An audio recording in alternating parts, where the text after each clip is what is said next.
अनेक शिवमंदिरांमध्ये आपल्याला गर्दी पाहायला मिळते। मुंबईमध्ये बाबुलनाथ मंदिर आहे, तिथे सुद्धा भाविकांच्या रांगा लागलेल्या आहेत।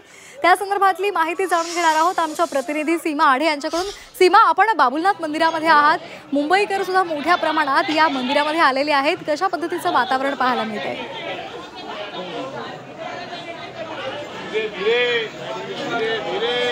नक्की श्वेता, दुसरा श्रावणी सोमवार निमित्तानं मुंबईतील सुप्रसिद्ध बाबुलनाथ मंदिरामध्ये आपल्याला पहाटेपासूनच भाविकांची गर्दी पाहायला मिळत आहे।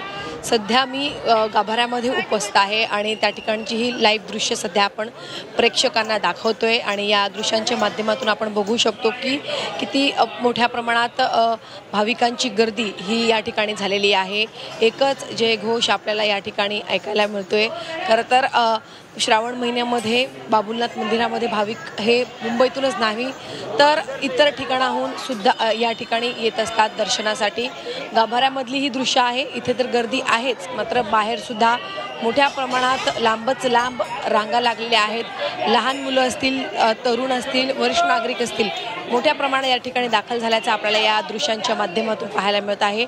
मंदिरामध्ये आपण जर बघितलं तर विद्युत रोषणाई करण्यात आलेली आहे, फुलांची सजावट या ठिकाणी आपण पाहू शकतो आणि एकच भक्तिमय वातावरण सध्या आपल्याला या शिवमंदिरमध्ये बाबुलनाथ मंदिरामध्ये पाहायला मिळत आहे।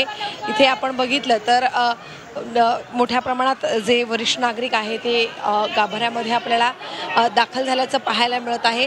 लहान मुलं सुद्धा या ठिकाणी आल्याचं आपल्याला पाहायला मिळत आहे आणि सगळ्यांच्या चेहऱ्यावरती एक उत्साह जो आहे तो आपण या ठिकाणी पाहतोय आणि एकच जयघोष करताना आपल्याला या ठिकाणी नागरिक पाहायला मिळत आहे।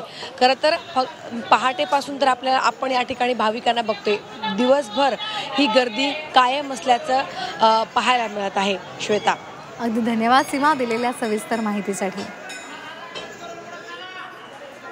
पुढच्या बातमीकडे